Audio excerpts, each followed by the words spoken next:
Pones a grabar.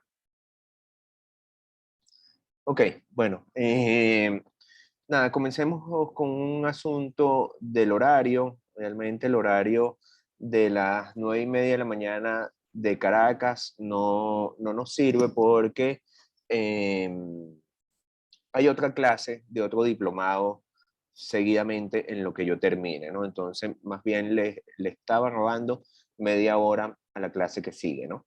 Entonces, pudiésemos comenzar a las 9, pero tenemos que ser demasiado puntuales para terminar 10:30 hora Caracas, 1 hora y media después, ¿no? Entonces, bueno, creo que volvemos más bien al horario de las 8:30 y así tenemos algo de margen para extendernos si hace falta, ¿ok? Entonces, bueno, estoy pendiente de eso para la próxima clase, que nos cambiamos al horario de media hora antes, si están todos de acuerdo, y volvemos a ese horario, ¿ok? Si quieres, pónganme una manito ahí para yo saber, me están escuchando bien, ¿verdad? Sí, sí, le estamos escuchando. Ok, perfecto, gracias. Nada, bueno, veníamos hablando anteriormente de la creación de los museos públicos ya en esta nueva etapa, y bueno, los cambios que comienzan a surgir dentro de los museos, que van a ser, digamos, los espacios por naturaleza para la exhibición de las obras de arte, y es ahí donde se van a ir produciendo los cambios más radicales, pues, ¿no? Digamos, porque también se comienza un poco a profesionalizar la actividad de los que en los museos trabajan, ¿no? Un cambio importante y que digamos es difícil de separar de la evolución de los museos y también de la evolución de las sociedades, es los cambios que se comienzan a producir en el arte. Y bueno, yo supongo que esto lo han ido viendo en otras materias del diplomado, porque bueno, la obra de arte es diferente, pues, ¿no? A lo que veníamos viendo. Ya no es solo la pintura, una escultura generalmente de un cuerpo humano, sino que la obra comienza a cambiar tanto en su concepción como en su diseño, como en los materiales, como en la forma, ¿no? Eh, entonces, y esto, digamos, es producto de los movimientos artísticos de vanguardia, lo que conocemos hoy en día como el arte de la modernidad, ¿no? O el arte moderno. Eh, Estos cambios también implican nuevas maneras en cuanto a cómo se va a contemplar la obra de arte. Y ahí es donde entramos en los espacios para, para exhibir el arte, ¿no? Estos espacios cada vez van a requerir como una mayor atención y una mayor actividad por parte del espectador, ¿no? Y sobre todo los museos que comienzan a ser públicos, ¿no?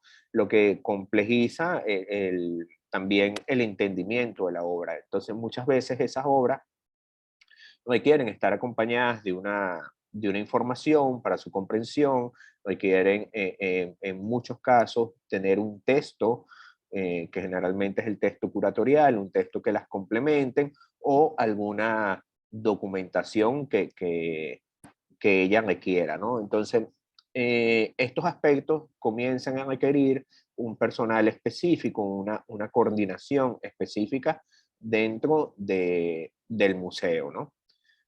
Por otra parte, el artista también comienza a tener otra actitud, quiere que digamos que haya un marco especial de atención, de condiciones mínimas para la exhibición de su obra, unos requisitos de iluminación, unos requisitos del espacio, de color en una pared, o que sencillamente esté pintado de blanco, ¿no? Entonces los artistas también comienzan a tener ciertos requerimientos al momento de exhibir la obra, ¿no? Y bueno, estas directrices se comienzan a hacer en convenio con la organización de la exposición, con un curador, con un museógrafo, en la medida que se comienzan a profesionalizar estos oficios, pues, ¿no?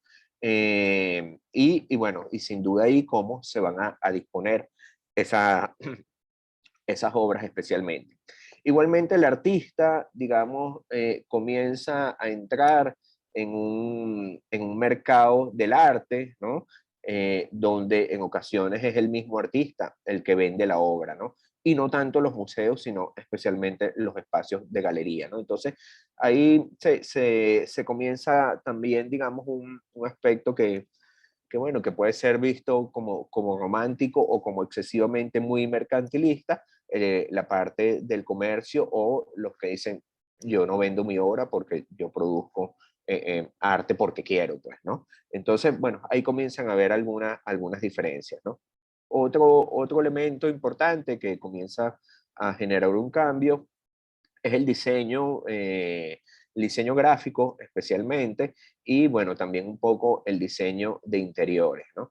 Y cómo estas dos disciplinas o estas dos ramas del diseño comienzan a plantearse cómo los objetos o de qué los objetos se van a comenzar a rodear, pensándolos y ejecutándolos con, digamos, un mínimo detalle invasivo en la obra, o que el espacio esté un poco más limpio y bueno, que el espacio y la obra requieren una cierta dignidad, ¿no?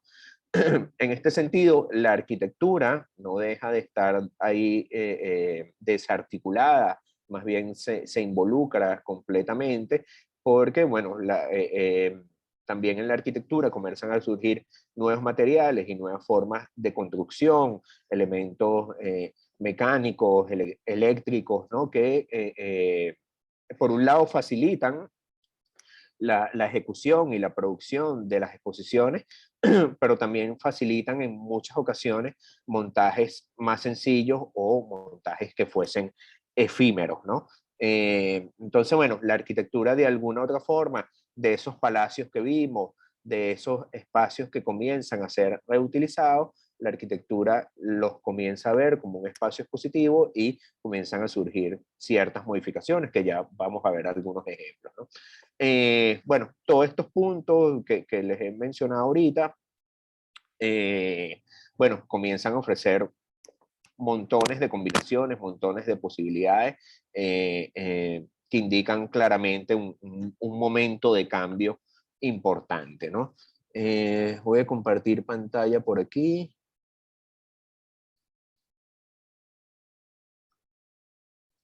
Entonces, bueno, un poco ya he hecho ese recuento. Yo quería hablarles hoy, bueno, un poco esos cambios radicales que les acabo de comentar. Teníamos pendiente una lectura del texto Dentro del Cubo Blanco de Brian O'Doherty.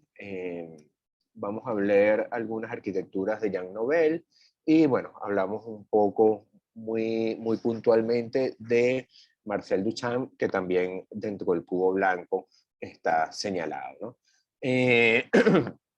Entonces, este que está aquí es Brian O'Doherty, es un irlandés, nacido en 1928. Yo tengo entendido que está vivo.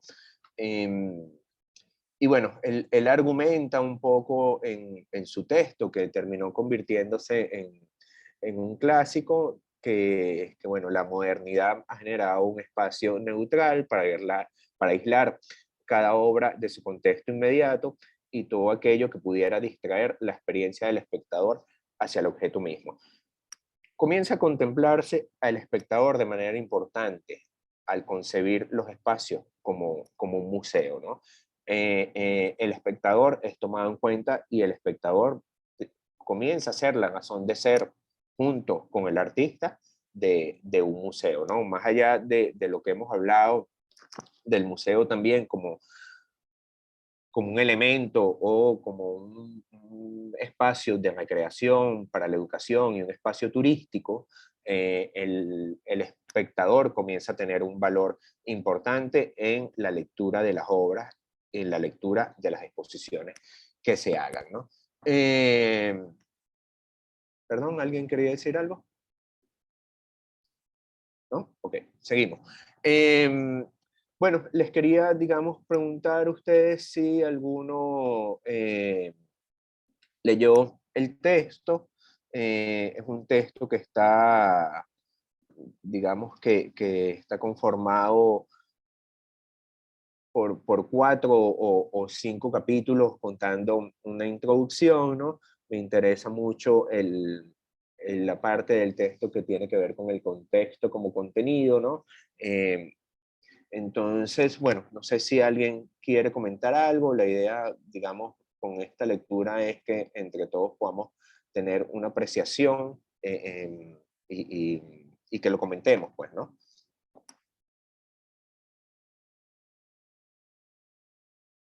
Quiero escucharlos.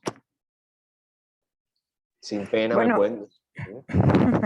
a mí me pareció súper interesante la parte de Marcel Duchamp, que de hecho no sabía de esa obra, de los sacos de carbón en el techo Ajá, ajá. y de que la gente no ve para arriba. Eso me recordó mucho a unos compañeros de clase hace años que tenían un performance que se montaban encima de los tubos del metro y convocaban a la gente y la gente no se daba cuenta que ellos estaban ahí arriba porque no ven para arriba. Y bueno, me pareció súper interesante esa parte de Marcel Duchamp porque no nada más fue precursor del arte conceptual, sino que fue precursor de muchas cosas. Y bueno, me encantó eso, pues, que no sabía que existía esa obra de Marcel Duchamp realmente. Sí. Bueno, sí, sin duda, bueno, lo supongo que también que ven en otras clases, ya más adelante al final de esta clase comentamos una obra de Marcel Duchamp y podemos volver a este tema, ¿no? Pero bueno, Marcel Duchamp, además de un precursor del, del arte en general, porque no solo del arte conceptual, su planteamiento comienza a cambiar la forma tanto de crear, de concebir, como de ver el arte, ¿no? Marcel Duchamp eleva o le da la categoría a un objeto común, ¿no? Lo eleva a la categoría de obra de arte, y ahí es donde, digamos, se puede ver como un incomprendido para su momento, o también se puede ver como de muy avanzado, ¿no? Para su momento. Eh, eh, pero también eso le generó cierto rechazo, ¿no? Dentro de las vanguardias, ¿no? Y su grupo dentro de las vanguardias, ¿no? Entonces, bueno, Marcel Duchamp termina siendo un personaje especial dentro del arte, ¿no? Y un poco en cuanto más al contenido, digamos, de lo que es esa reflexión que plantea el autor sobre esa ideología de lo que puede ser el espacio expositivo. ¿Alguno se atreve a decirme algo?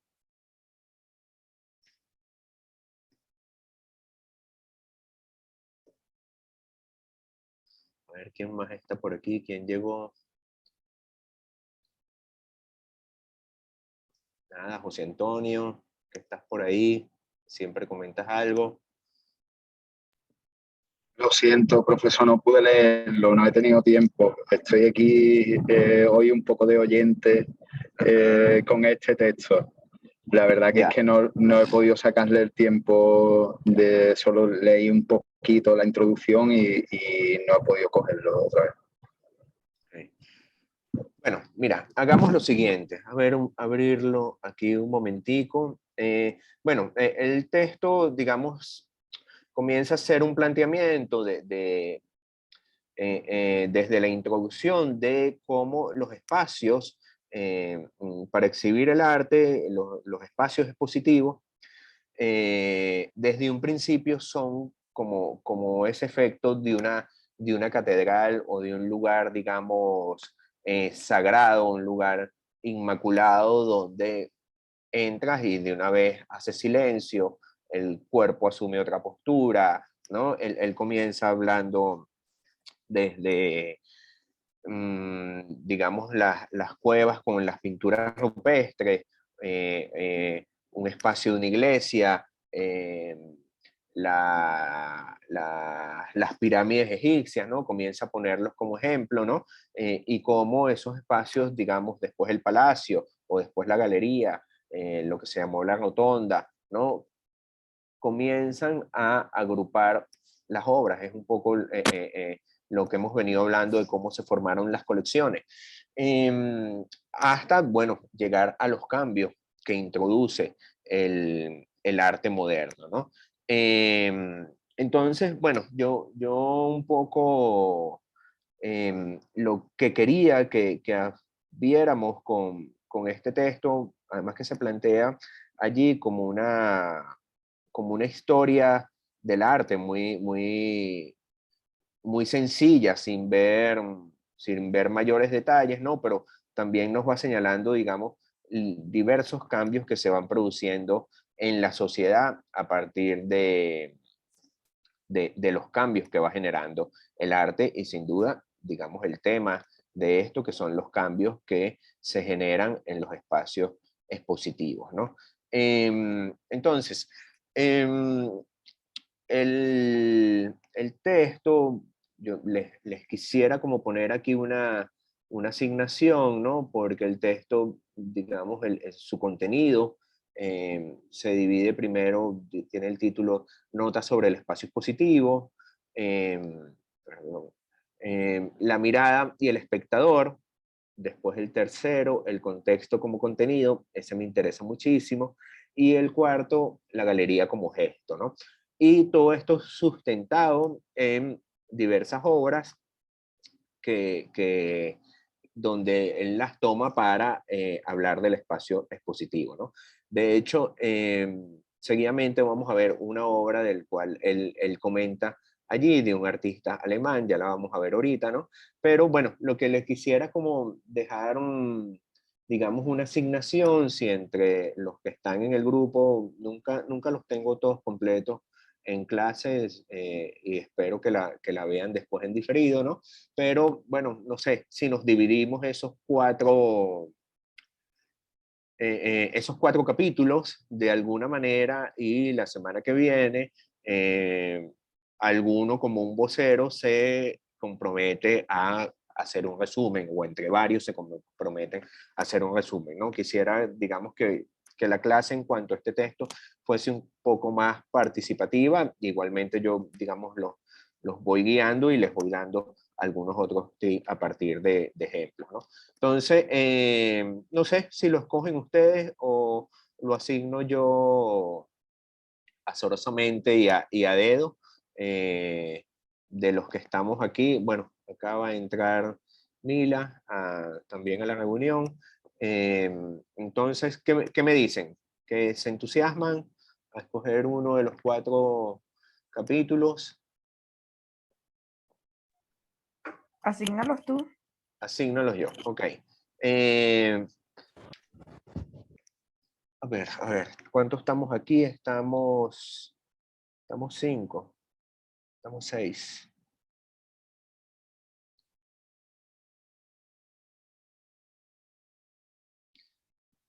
Bueno, a ver si Belén y Miguel, los estoy un poco viendo en el orden que tengo acá, van con el primer capítulo que se llama Notas sobre el espacio expositivo. Luego, Reluca y Estivalis, el 2, La mirada y el espectador, y José Antonio y Mila, el contexto como contenido. Ese en particular me interesa mucho, donde hablamos de la obra de Marcel Duchamp. Los otros, que bueno, que nos escuchen en diferido, podríamos dejar que escojan algo o que utilicen el cuarto, que es la galería, como gesto. ¿Ok? Entonces, bueno, vamos a dejar al texto dentro del cubo blanco para la Yuri, semana que... Ajá. faltó Pamela. Ah, Pamela, ciertamente. Bueno, Pamela, vamos a ponerte en el contexto como contenido, ¿ok?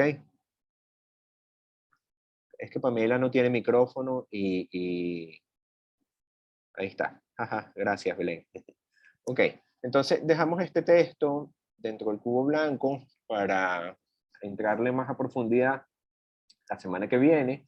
Hay detractores también de este texto, del cubo blanco. Hay una exposición que se hizo reciente bueno, reciente hace ya creo como 2 años, ¿no? Voy a buscar bien las fechas precisas y se lo comento, que recrean eso, parte de una obra de Marcel Duchamp, en un salón, el salón de los... Ay, se me fue el nombre. Un salón en el cual Marcel Duchamp estaba metido en la organización. eh, lo nombra ahí, dentro del texto, lo nombra ese salón, y bueno, se recrea un poco esa instalación que hace Marcel Duchamp con unos hilos, ¿no? Entonces, bueno, este texto tiene sus detractores donde señalan que el cubo blanco ya está muerto. Eso lo vamos a conversar también, ¿ok? Entonces, vamos a avanzar aquí. ¿Estamos claros? O Sí, sea, es un sí. resumen del capítulo. Sí, que digamos nos sirva para irlo comentando, ¿no? Ok. ¿Ok? ¿Cuáles son sus apreciaciones? ¿Qué les interesa? ¿Qué vean ahí que pueda ser útil retomar? O si es un texto que está totalmente en desuso, ¿no? Eso es lo que quisiera que comentemos allí, pues, ¿no? Comentar alguna de las obras que están allí presentes, que una es esta que a mí me parece interesantísimo, y es una obra de un alemán que se llama Kurt, yo no sé pronunciar ese apellido. Este artista estuvo con los dadaístas un tiempo, es un pintor, poeta y diseñador gráfico, es expulsado del grupo dadaísta, y él de alguna u otra manera crea como su movimiento, podría ser, que llaman MERS, ¿no? Y entonces él comienza a llamar esta obra de él Merzbau, ¿no? Y este artista durante 20 años estuvo de alguna manera acumulando objetos, y dentro de su casa los iba acumulando de una manera muy particular, ¿no? Primero en su lugar, en su espacio que era su estudio de su casa, pero después terminó utilizando, creo que 6 o 9 habitaciones que tenía la casa, ¿no? Entonces, sobre los muros, sobre las paredes, las columnas de esa vivienda, comienzan a aparecer huecos donde se comienzan a albergar estos objetos, que eran objetos, digamos, cotidianos, objetos familiares, objetos de sus amigos, cosas que se encontraban en la calle, ¿no? Él comienza, digamos, a acumularlas y hacer esta instalación que un poco ven en estas 3 fotografías, que son las que se conservan de la época de 1933. Son las únicas fotografías que existen de esa habitación.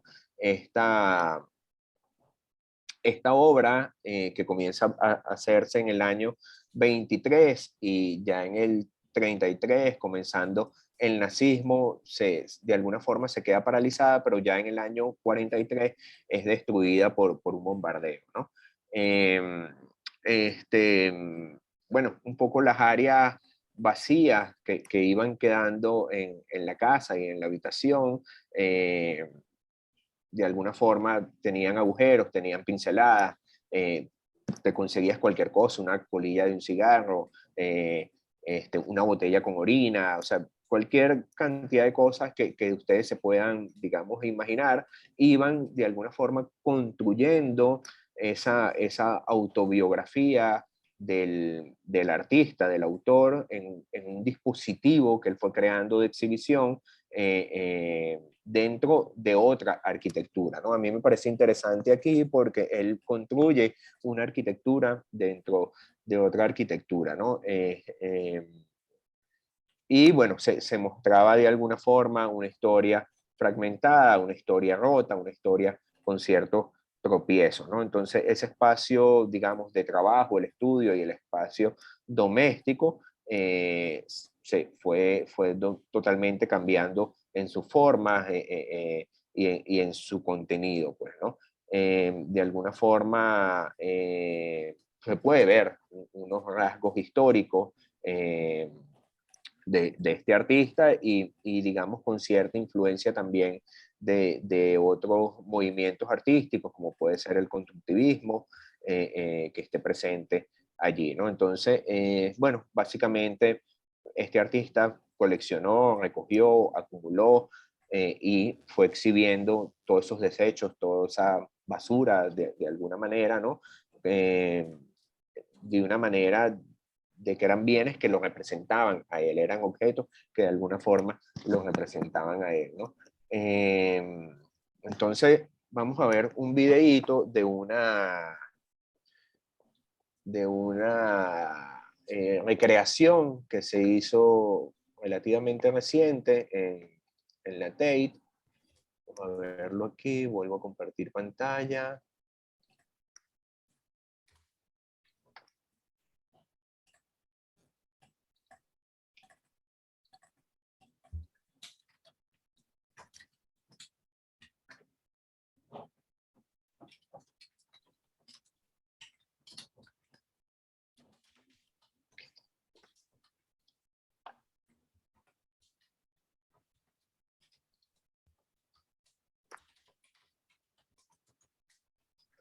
Ya, perdón, no se está escuchando.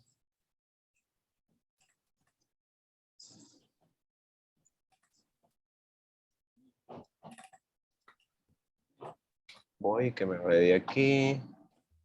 Compartir con sonido. Okay.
Bueno, ¿qué tal?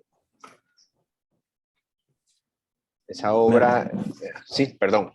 Nada, vamos, me ha gustado mucho, me ha recordado muchísimo, además supongo que también por la época del original, a la escenografía del cine expresionista alemán, ¿no? Claro, Sobre todo el del arquitecto que se llama Hans Poelzig, que hizo el Golem y otras cosas, y que también su obra arquitectónica también se parece bastante.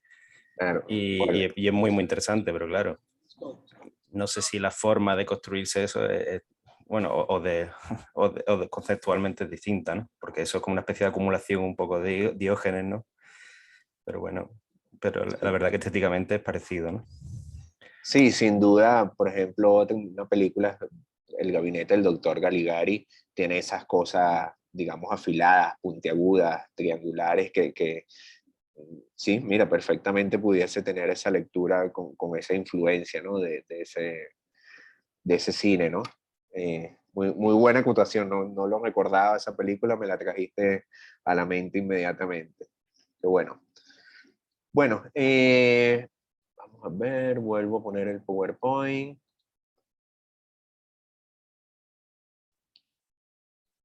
Hoy vamos a ver muchos videos.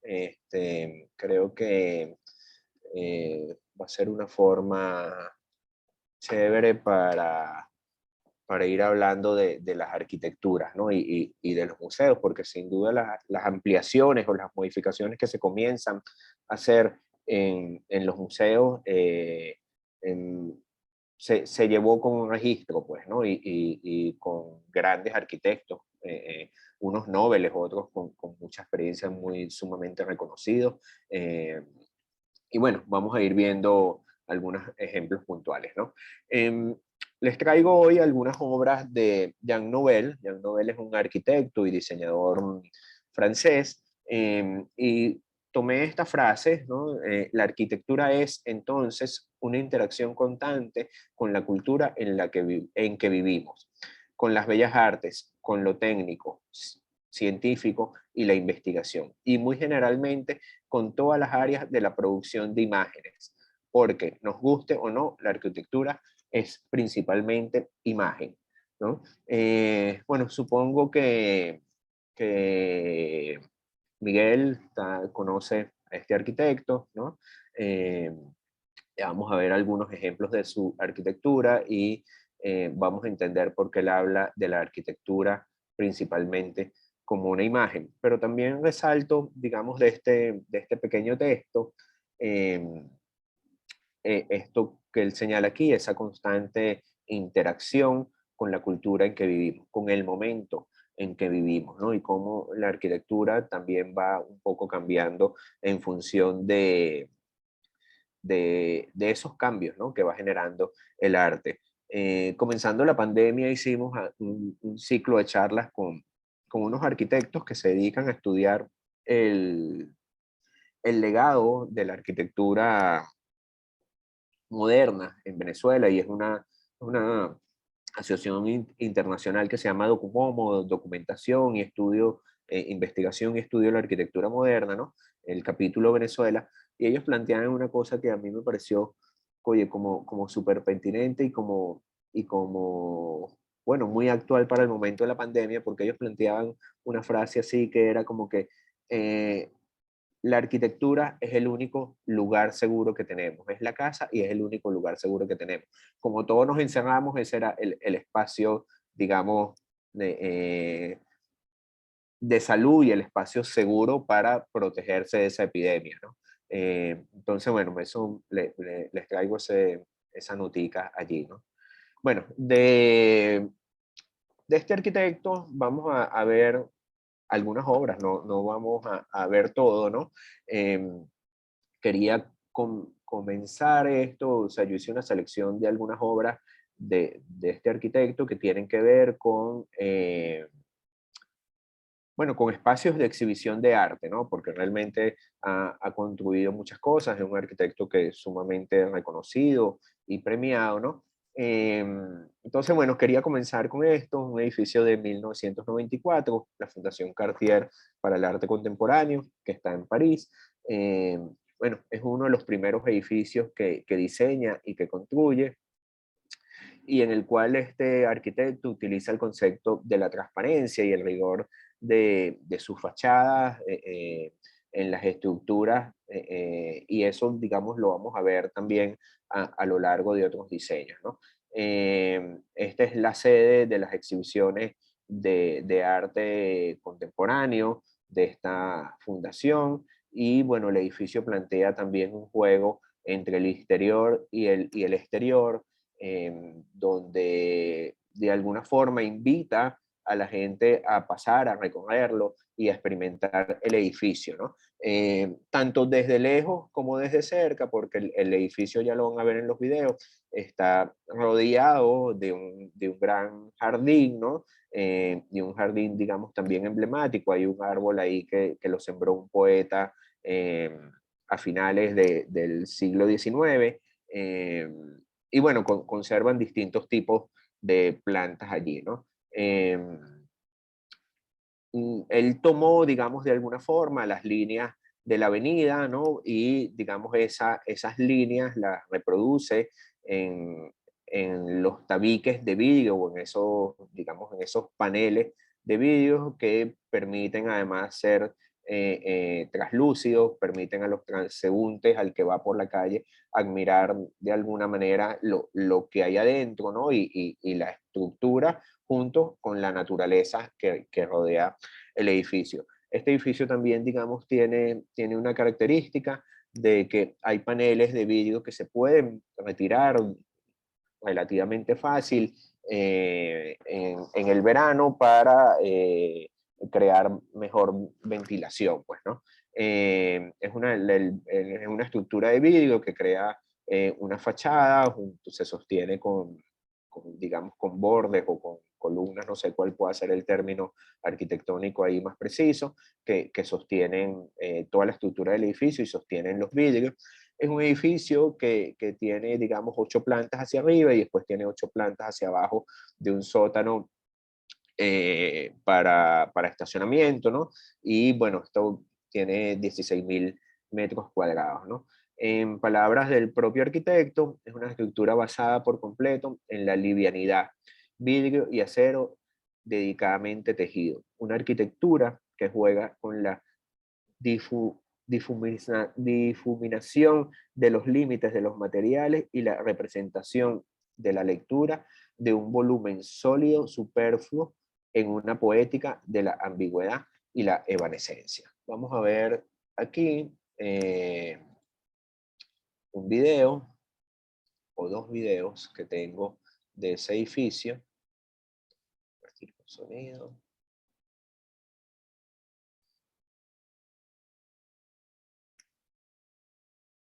Un Cartier para el arte contemporáneo se inserta en pleno centro de París. En un área consolidada, caracterizada por la uniformidad de las manzanas, los edificios historicistas de hasta 6 plantas de altura, con sus características mansardas, los grandes bulevares y las diagonales del trazado vial como constante. El proyecto se implanta en un parque preexistente con una variedad de especies arbóreas de gran valor y antigüedad, por lo que la estrategia fundante fue la de insertarse en el mencionado entorno urbano, manteniendo la línea de edificación y las alturas de los edificios circundantes, pero con un nuevo concepto: hacer evidencia de la riqueza espacial y paisajística del jardín. El proyecto se manifiesta como un oasis dentro de su entorno. Actúa como un diafragma que respeta las líneas morfológicas generales de la trama urbana, pero caracteriza de manera diferente el espacio que funda. El recurso que utiliza Jean Nouvel para lograr este objetivo es el de la desmaterialización del edificio a través de la liviandad de la estructura metálica y de la utilización del vidrio como material principal, que otorga gran transparencia y reflexión a los planos de cerramiento. Tanto la fachada que da a la calle como su opuesta, la que es su paralela, tienen una superficie mayor a la necesaria para cubrir el edificio, extendiéndose por la derecha, izquierda y por la parte superior. De esta manera, Nouvel consigue hacer que su edificio tenga 4 alas, 2 delante y 2 detrás, creando así unos límites imprecisos. Todas las fachadas son de cristal liso, constituidas por ventanas ordenadas por una retícula ortogonal. De esta manera, el edificio se presenta imponente pero a la vez sutil, permitiendo apreciar su presencia tanto en escorzo como de frente desde los posibles puntos de llegada del bulevar, y al llegar al mismo poder apreciar la completa continuidad espacial que permiten los planos transparentes. Lo que sucede dentro del edificio, en los diferentes planos que se van sucediendo, jardín, edificio, jardín, queda expuesto en todo momento, haciendo a la vez honor a la función del edificio. La planta baja tiene paredes exteriores de vidrio móviles, que se pueden quitar para hacer de ella una planta abierta al exterior. El entramado de estructuras de enclaustramiento, unido al conjunto de paredes de vidrio exteriores y a los árboles situados entre el edificio y el muro sobre la línea de edificación, crean un espacio de poca definición y falto de límites precisos. La luz, los reflejos, la transparencia, la continuidad espacial, la estrecha y a la vez difusa relación entre lo natural y lo artificial son conceptos clave para entender esta obra.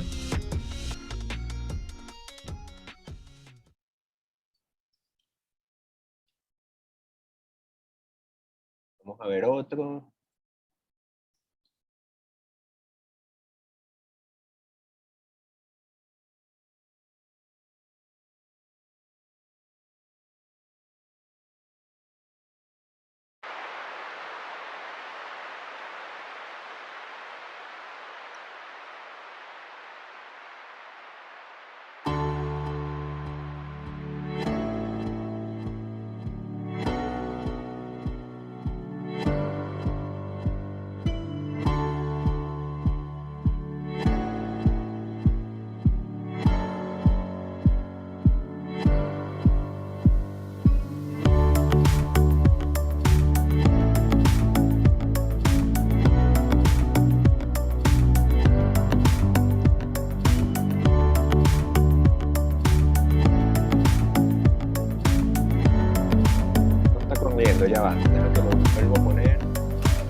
essentiellement d'être sûr que j'ai quelque chose à dire.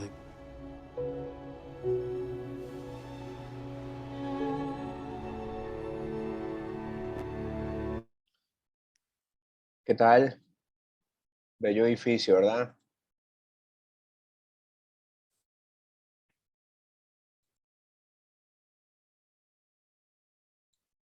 Ok, vamos.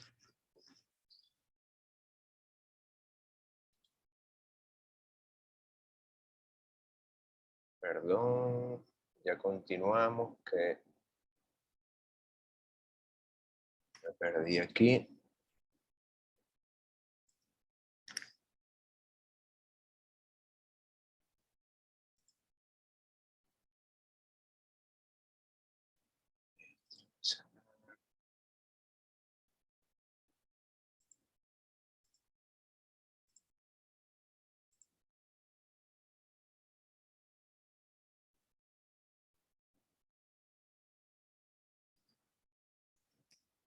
A ver qué dicen por aquí. Sí, bellísimo. Aquí hay una recomendación de Miguel, ver el edificio Nemausus, que aunque dicen que es un edificio de vivienda, recomienda verlo. ¿Ok? Vuelvo a compartir pantalla acá para irnos al al Museo Nacional Centro de Arte Reina Sofía. ¿Okay? Bueno, este edificio, como creo que lo comentamos en una clase y como ustedes deben saber, era un antiguo hospital. A ver.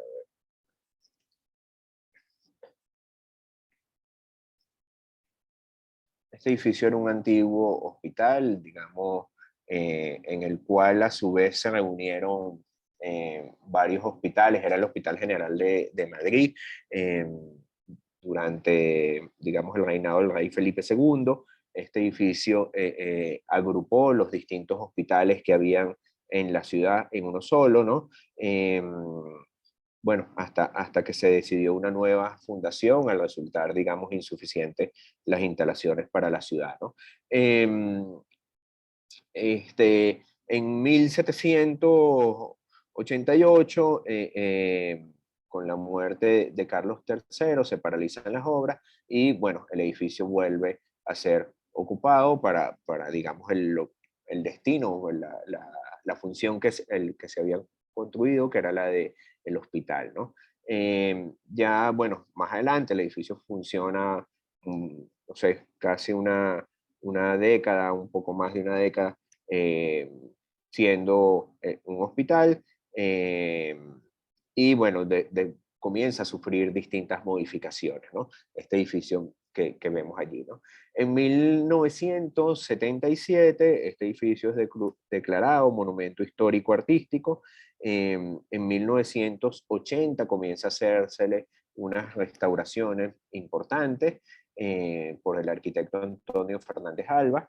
Y bueno, ya en 1986 abre finalmente como Centro de Arte Reina Sofía. No recuerdo ahorita el año en que pasa a ser Museo Nacional Centro de Arte Reina Sofía, no lo tengo aquí anotado en esta chuleta, pero ya después en 1988, José Luis Iñigus de Onsoño y Antonio Velázquez de Castro llevan a cabo las últimas modificaciones y junto al arquitecto británico Ian Ritchie, finalmente el edificio que conocemos hoy como el Museo de Arte Reina Sofía, ¿no?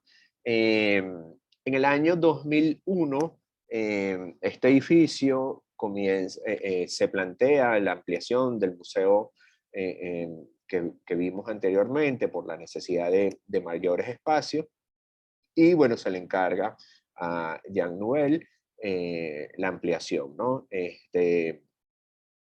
Se le encarga ese trabajo en el 2001 y finalmente fue, digamos, inaugurada, terminada de construir en el año 2005, ¿no? Los nuevos espacios que generó el museo bueno, sin duda incrementó el número importante en visitantes, se dice que casi en el 60%, y además, bueno, incrementó sin duda la superficie a 84.000 metros cuadrados, ¿no? Entonces, bueno, el Museo Reina Sofía se divide hoy en día en dos edificios llamados el Sebastinen y el Nobel, y bueno, son dos sedes expositivas distintas, ¿no? Junto a lo que está en el Palacio del Retiro, el Palacio de Cristal y el Palacio de Velázquez, ¿no? Ambos construidos por el arquitecto español Ricardo Velázquez Bosco. Digamos, Jean Nouvel explica que la ampliación es una innovación para crear exposiciones y actividades. Es un soporte para acciones, un ala bajo el cual se descubre el cielo con reflejos y transparencia, un ala unificadora que no toca el museo, sino que se detiene a menos de 1 metro para dejar pasar un rayo luminoso, un ala cuya cubierta corresponde exactamente al forjado de la penúltima planta del museo. Vamos a ver aquí, bueno, aquí tienen esta ilustración del museo. Está el edificio, digamos, antiguo, del antiguo hospital, con un patio central, y está del otro lado esta forma triangular, que es la nueva ampliación, y aquí tienen una fotografía aérea de los dos edificios continuos, ¿no? Vuelvo a salir de aquí. Vuelvo a salir de aquí, y vamos a compartir pantalla. Aquí vamos a ver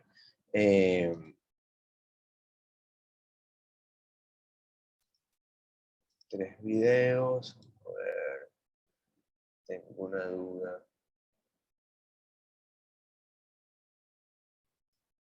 Este no es.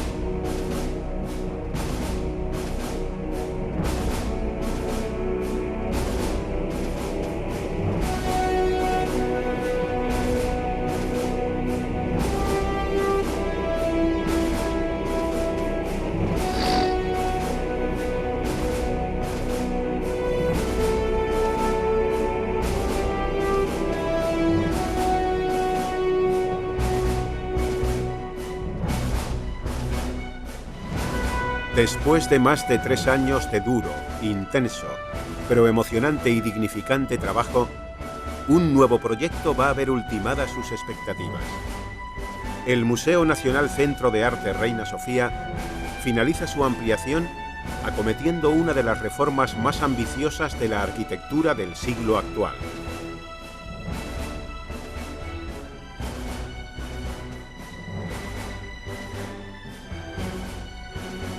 Museo Nacional Centro de Arte Reina Sofía.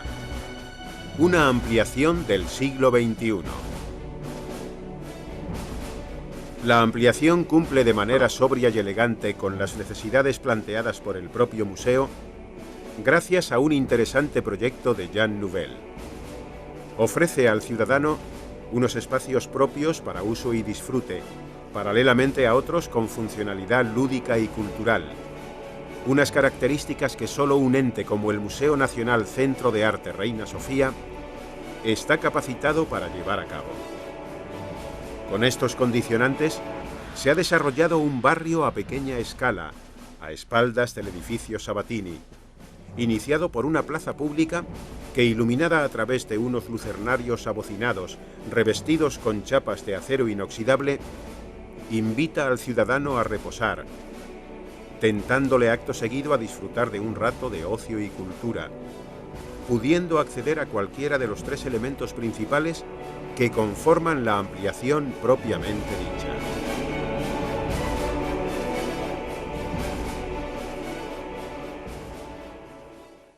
Primeramente se encuentra la biblioteca. Con capacidad para 140 puestos de lectura, albergará la actual del edificio Sabatini, permitiendo disponer de este espacio para exposiciones permanentes.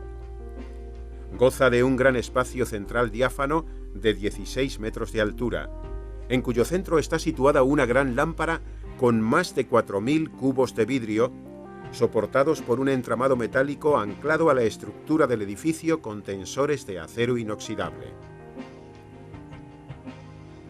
La estructura de la biblioteca está formada por pórticos de pilares y vigas metálicos, con unos pasillos intermedios que apoyan en costillas metálicas voladas empotradas en los pilares.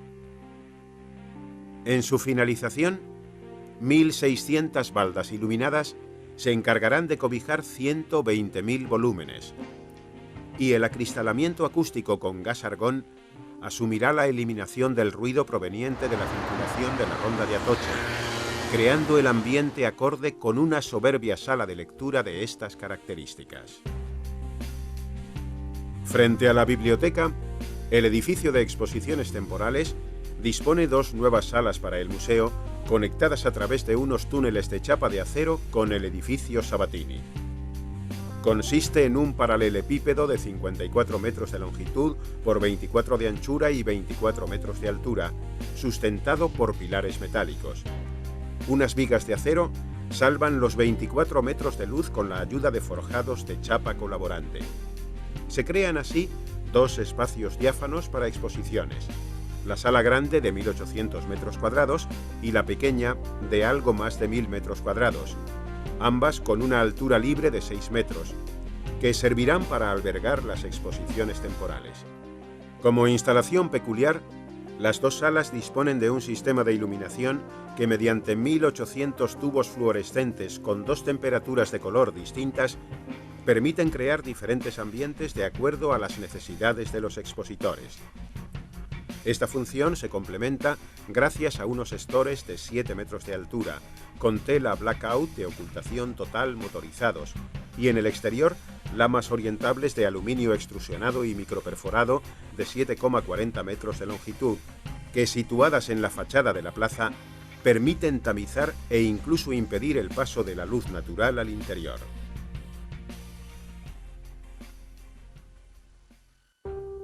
Por último, el auditorio, conformado por un esqueleto de hormigón postesado y una estructura de acero revestida con un panel sándwich de poliéster rojo, es probablemente el elemento con el aspecto más singular de toda la obra. Con su geometría a medio camino entre el cubo y la esfera, se sostiene entre 2 potentes columnas de hormigón ubicadas a ambos lados del escenario. De ellas nacen 2 potentes costillas perimetrales que se revisten después con la piel exterior del auditorio, espacio donde se ubicará la cafetería-restaurante. Además, esbeltas columnas metálicas, algunas rellenas de hormigón y otras de hormigones reactivos de altísimas prestaciones, sustentan las plataformas horizontales que rodean al anfiteatro.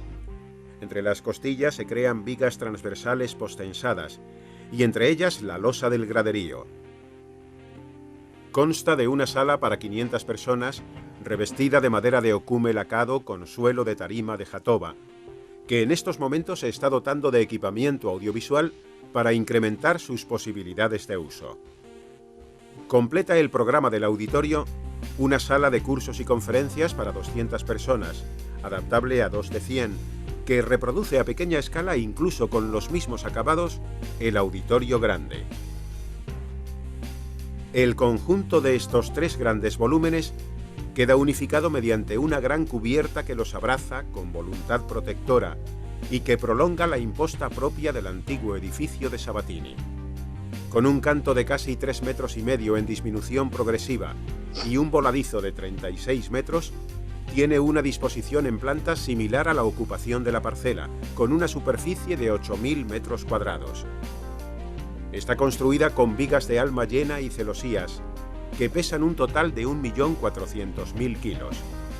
Para su ejecución, se ha precisado de 6 plataformas de 30 metros de altura, que han permitido disponer los 7.500 metros cuadrados de panel de aluminio en nido de abeja que la revisten inferiormente. El acabado superior de dicha cubierta, en concordancia con el edificio de Sabatini, se ha realizado en chapa de zinc. Completan la actuación los almacenes para obras de arte que se ubican en los sótanos -1 y -2, llegando a 9 metros de profundidad bajo rasante. Con esta actuación, el Museo Nacional Centro de Arte Reina Sofía crea nuevos espacios, incrementando un 55% la superficie actual del museo, en consonancia con un proyecto propio del siglo XXI. Transgresor en su diseño y concepción e innovador en su ejecución, introduciendo nuevos materiales y sistemas de ejecución pioneros en algunos casos.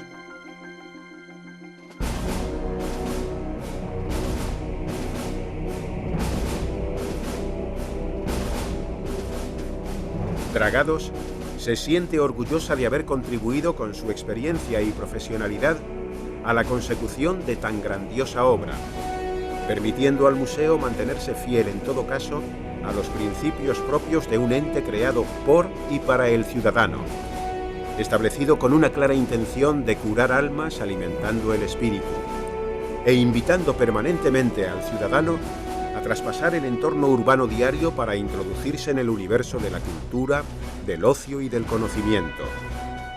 Un museo instituido, en definitiva, para crecer de una manera intrínseca y exclusiva, propia del ser humano.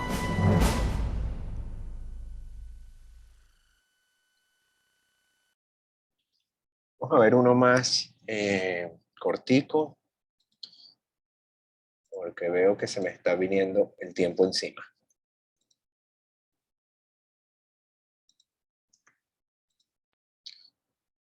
Este está en la página del museo.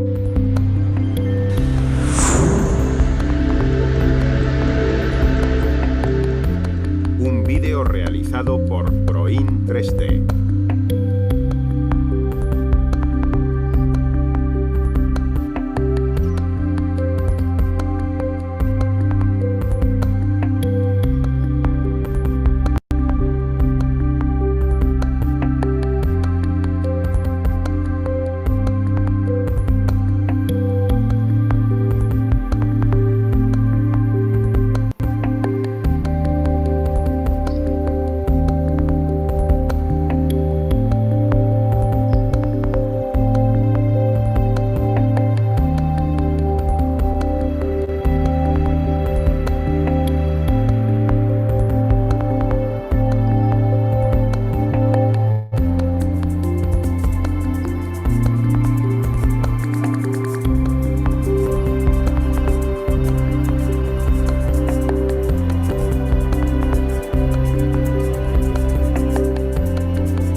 Lo voy a detener un momentito porque aquí se está metiendo otra cosa que no es de esto.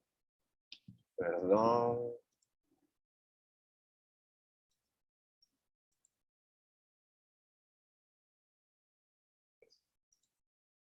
Ya lo retomo inmediatamente.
Bueno, seguimos. No sé si Miguel, como arquitecto, quiere aportar algo.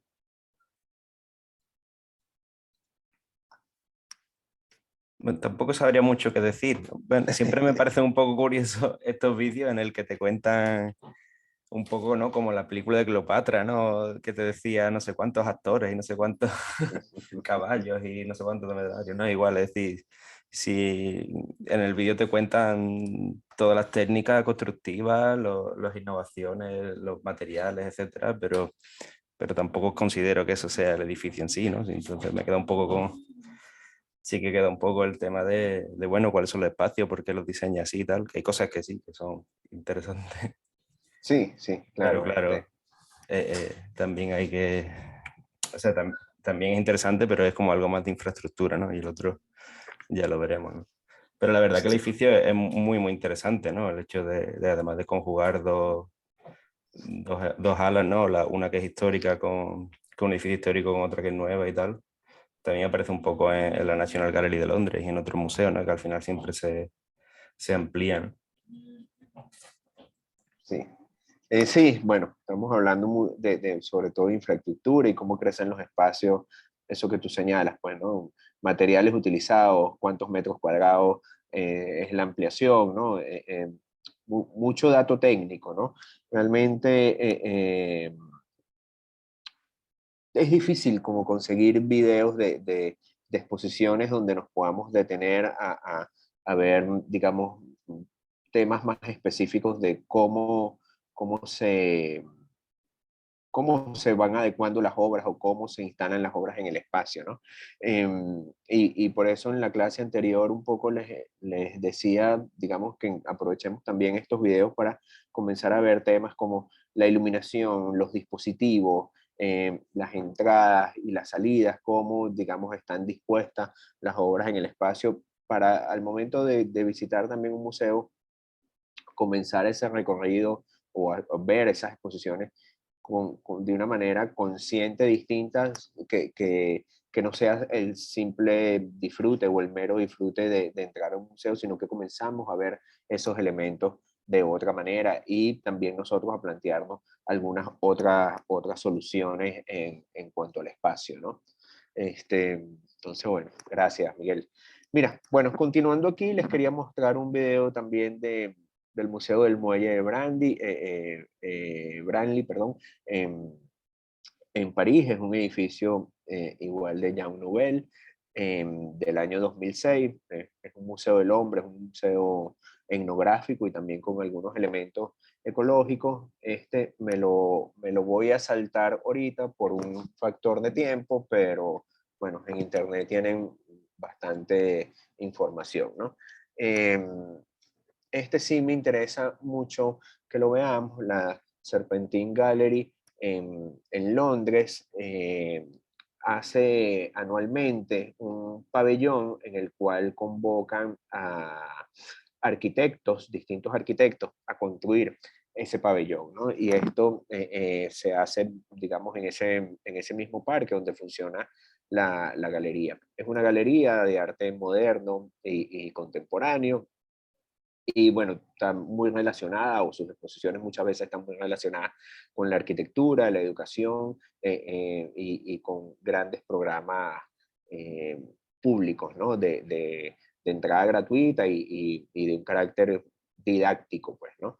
Es una galería bastante reciente, fue inaugurada en el año 70 en este antiguo edificio que les veo, que les muestro allí. Era una antigua casa de té, un salón de té de 1900, de los años 30, ¿no? Situada junto a un lago, ¿no? Que es el lago Serpentín, del cual recibe su nombre, pues, ¿no? Digamos, fue creada por el Consejo de las Artes de Gran Bretaña y durante sus primeros años se limitaron, digamos, a exposiciones simplemente en el periodo de verano, que es cuando además se hace este pabellón, ¿no? Desde el año 2000 se hace este pabellón y por ahí han pasado importantes arquitectos de la talla de Oscar Niemeyer, Álvaro Siza, también, digamos, con colaboraciones de artistas como Ai Weiwei, Olafur Elliston, distintos, ¿no? Entonces, aquí quería mostrarle, bueno, el edificio construido por Jean Nouvel para el año 2010. Este programa creo que se detiene junto con la pandemia, me imagino que lo retomarán en algún momento. Y bueno, esta propuesta se basa en volúmenes, en geometría, ¿no? Como lo ven ahí, de un intenso color rojo, donde se combina igualmente el acero con el vidrio y otras tecnologías como el policarbonato, que reflejan de alguna forma en esa fachada el verde que hay en el exterior, pero convertido con una predominante del color rojo, ¿no? Bueno, que además seguramente va cambiando según la luz del día y va cambiando con el interior, ¿no? Vamos a ver, son las 10:22. Otro edificio importante de este arquitecto que hemos venido conversando es el Louvre de Abu Dhabi en los Emiratos Árabes. Es un edificio del 2017.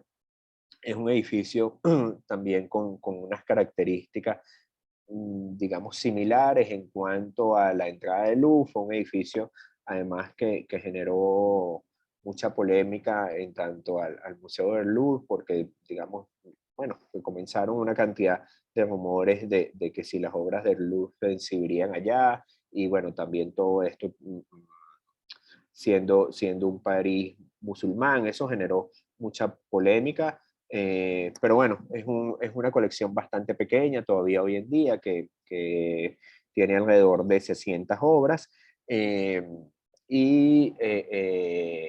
Bueno, es una construcción ambiciosa, está rodeada de agua, ¿no? por todos lados y tiene una importante entrada de luz solar a través de ese techo, ¿no? Aquí sí vamos a ver un video, digamos, rápidamente, porque no quiero interrumpir la clase que sigue. A ver.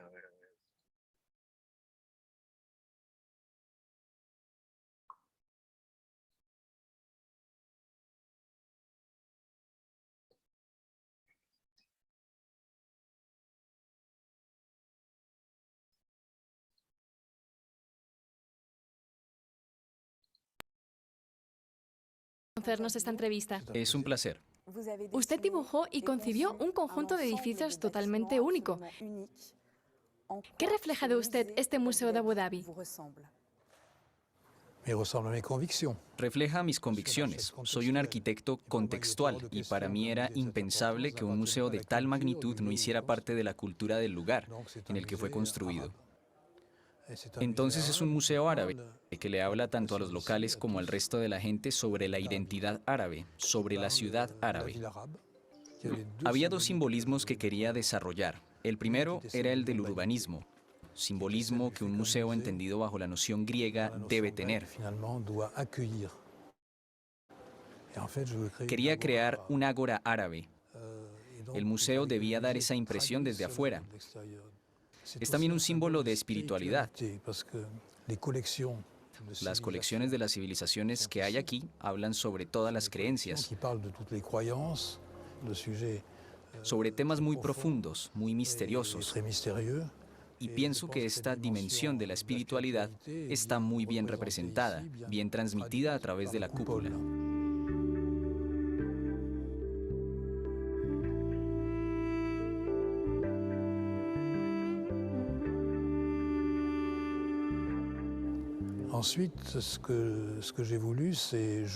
Lo siguiente que quise hacer fue jugar con la dimensión de universalidad. Cuando llegué a este lugar solo había mar, un cielo gigantesco, arena y desierto. En la confluencia de estos elementos puede surgir algo de carácter universal. En la arquitectura clásica, la cúpula siempre ha sido el símbolo del cielo. Al perforarla, quise que perteneciera aún más a la cultura árabe.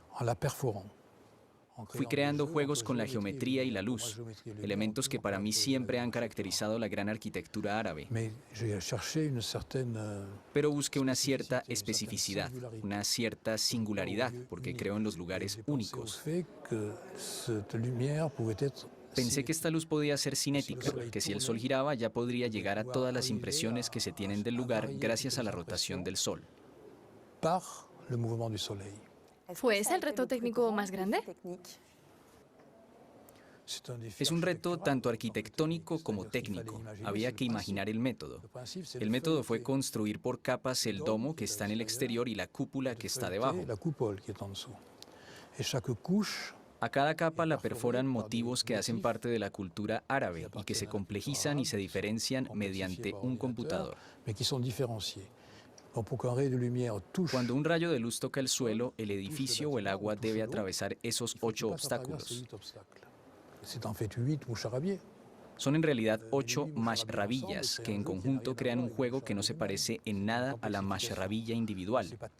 A nivel técnico no es mucho más difícil que cualquier otra cosa. Lo más difícil es imaginar una cúpula a escala de la urbe, del barrio, y pensar que pueda tener 180 metros de diámetro sin ser pesada. No podía notarse el esfuerzo. Los 4 puntos de apoyo no se ven. No se sabe en dónde están situados. Es un secreto. Usted creó este espacio en un país rodeado por conflictos como los de Yemen, Irak y Siria. ¿Este contexto también hizo parte de su reflexión?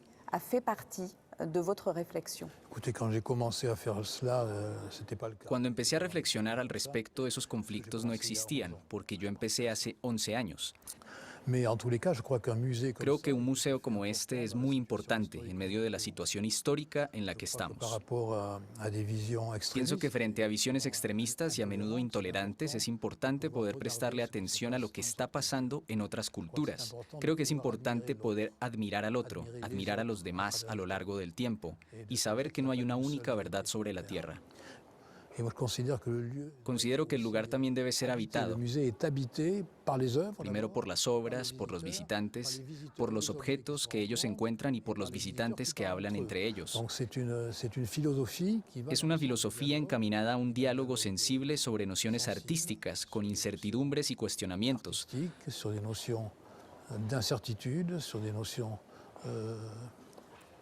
Porque el arte se basa en el misterio, las 3/4 partes del tiempo, o por lo menos el buen arte, la mayoría de las veces. Le agradezco mucho, Jean Nouvel.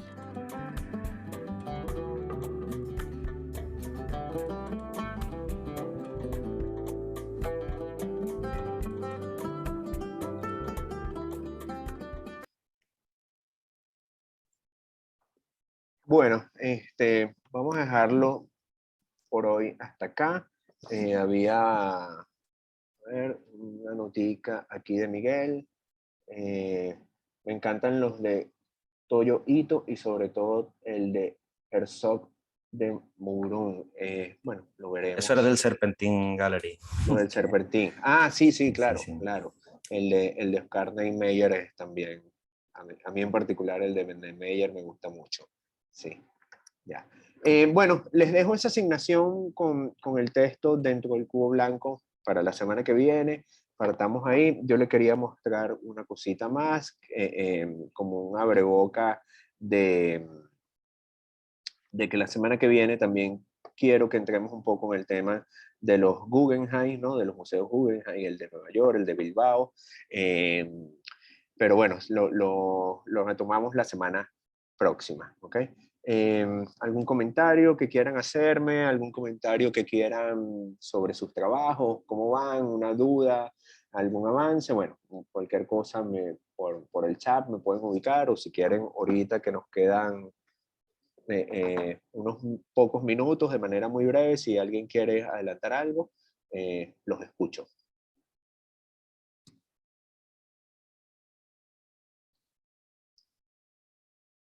Bueno, pues nada, gracias Beluca, tu comentario. A mí también la clase de hoy me parece que hace un paseo muy interesante, ¿no? Sobre todo de este arquitecto, ¿no? Y así vamos a ver un par de arquitectos más que han hecho edificios para la exhibición del arte.